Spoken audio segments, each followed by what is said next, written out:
தம்பி சைலண்ட் தலைப்பு இயக்குனர் சொன்ன மாதிரி இங்கே அது ஒரு பெரிய சத்தம் ஆயிரும். என்ன மேட்ரு அப்படின்னு கேட்டேன். ஒரு பக்தி மேட்ரை சொன்னாப்புல. நான் சொன்னேன், தம்பி அதை நான் பேச முடியாது. நான் ராமரை பற்றி பேசி நான் வனவாசம் போக முடியாது. ஏன்னா அது நான் செய்ய முடியாது.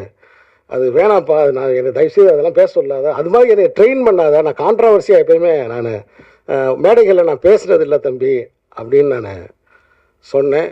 இல்லைண்ணா நீங்கள் இப்போ அதுதான் வந்து ட்ரெண்டாக இருக்குது. இல்லைப்பா, நான் எல்லா மதங்களில் இருக்கக்கூடிய நல்ல விஷயங்களை எடுத்துக்கிறவன். என்னுடைய படங்களில் சமூக நல்லிணக்கம் இருக்கும். நான்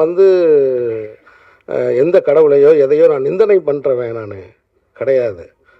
ஸோ இப்போ இந்த படத்தை பார்க்கும்போது ஒரு சிவனாக இவர் பெர்ஃபார்ம் பண்ணியிருப்பாப்புல. கணேஷ் சிவனாக அப்படி பெர்ஃபார்ம் பண்ணி அப்படி ஆடி இருப்பாப்புல. நான் கூட சொல்லுவேன், ஒரு மனுஷன் ஆரோக்கியமாக இருக்கணும்னா என்ன செய்யணும்? ஒரு மனுஷன் ஆரோக்கியமாக இருக்கணும்னா என்ன செய்யணும்? எங்கள் வீட்டில் இருக்க பிள்ளைகள்கிட்ட நான் சொல்லுவேன், முருகன் மாதிரி நிற்கணும். முருகன் மாதிரி நிற்கணும். விஷ்ணு மாதிரி கையை வச்சு இப்படி படுத்துக்கு பார்க்கணும். ஐயப்பன் மாதிரி குத்த வச்சு உட்காரணும். உட்கார முடியுமா? ஹேமந்த் உங்களால் முடியுமா? உருண்டு கீழே வந்துடுவாப்புல. ஐயப்பன் மாதிரி குத்த வச்சு உட்காரணும். ஏன்னா அவங்க அந்த நிலை அப்படிங்கிறது அவங்க அந்த மலையில் இருக்கிற தெய்வம்னால மரம் நிறைய ஏறுறாங்க. நிறைய ஏறும்போது குத்த வச்சு உட்காந்திங்கன்னா அந்த கால்லாம் ஸ்ட்ரெச் ஆகும். அதனால அவங்க தெய்வத்தை அவங்க குத்த வச்சு பார்க்குறாங்க. ஸோ அப்படி குத்த வச்சு உட்காரணும். சிவன் மாதிரி ஒரு காலை தூக்கி வச்சு ஆடணும். விநாயகர் மாதிரி சம்மணம் போட்டு உட்காரணும். இந்த 4 நிலைகளை கண்டினியூஸாக நீ செஞ்சேன்னா நீ ஆரோக்கியமாக இருப்ப. இதை சொல்கிறதுக்கு தான் இந்த தெய்வங்களை இவங்க படைச்சிருக்காங்க. ஸோ அதனால் இந்த எல்லா மதங்களையும் நான் அந்த எல்லா மதங்களில் இருக்கக்கூடிய நல்ல கருத்துக்களை நான் எடுத்துக்கிறேன்.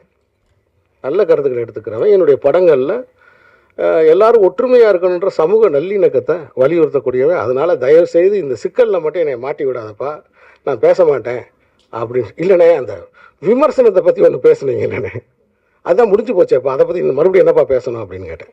இல்லைண்ணே, தயவுசெய்து அதை பற்றி இன்னும் 2 வார்த்தை சொல்லுங்கண்ணே. என்னுடைய அன்பு வணக்கம். தயவுசெய்து 2 வரியை மட்டும் கட் பண்ணி போட்டு என் கதையை முடித்து விட வேண்டாம் என்று மிக தாழ்மையுடன் கேட்டுக்கொள்கிறேன். தானே கவிதைகள் அப்பப்போ போட்டுக்கிட்டே இருப்பேன். எஃபியில் போட்ட உடனே நைஸ், வெரி குட் அப்படின்னு ஒருத்தன் போட்டுக்கிட்டே இருப்பேன். சரின்னு பார்த்துட்டு விட்டேன். அப்புறம் ஒரு நாள் இந்த சங்கீதாவில் சாப்பிட்றதுக்காக உட்காந்துருக்கும் போது ஒருத்தர் வந்தாப்புல. Good morning sir. என்ன குட் மார்னிங் சார், நான் உங்களை எஃபியில் ஃபாலோ பண்ணுறேன் சார். அப்படிங்களா? ஆமாம் சார், இந்த பாருங்கள் சார். அவனுக்கு காமிச்சா இவர் தான் இந்த நைஸ் ஓகேன்னு போட்டிருக்கேன் கவிதைக்கு. ஆனால் அவர் ஃபேஸை பார்த்தா நார்த் இந்தியனாக இருக்காப்புல. மகாராஷ்டிராவிலேருந்து இங்கே சூப்பர் ஸ்டார் ஆகணும்னு வந்திருக்காப்புல. சொல்கிறது புரியுதா உங்களுக்கு? அங்கேருந்து ரஜினி சாரை இன்ஸ்பிரேஷனாக எடுத்துக்கிட்டு அங்கேருந்து இங்கே வந்திருக்காப்புல. ஏன்னா கையை காமிச்சு நைஸ் ஓகேன்னு. நான் கேட்டேங்க, வா இந்த கவிதையை நீ படிச்சியான்னு கேட்டேன். இது உனக்கு தமிழ் படிக்க தெரியுமான்னு கேட்டேன். இல்லை சார், எனக்கு படிக்க தெரியாது சார்.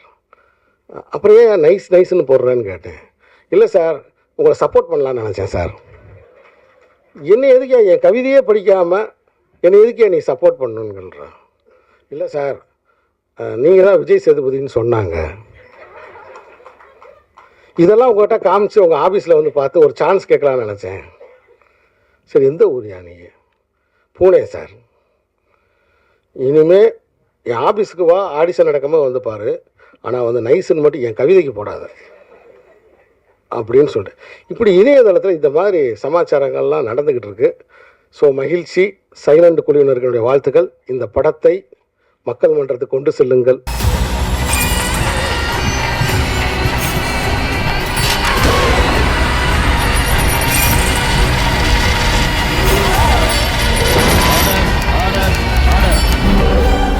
குற்றங்களின் மறுபரிமாணம் நிகழ்தகவு நமது நியூஸ் தமிழ் தொலைக்காட்சியில் விரைவில்.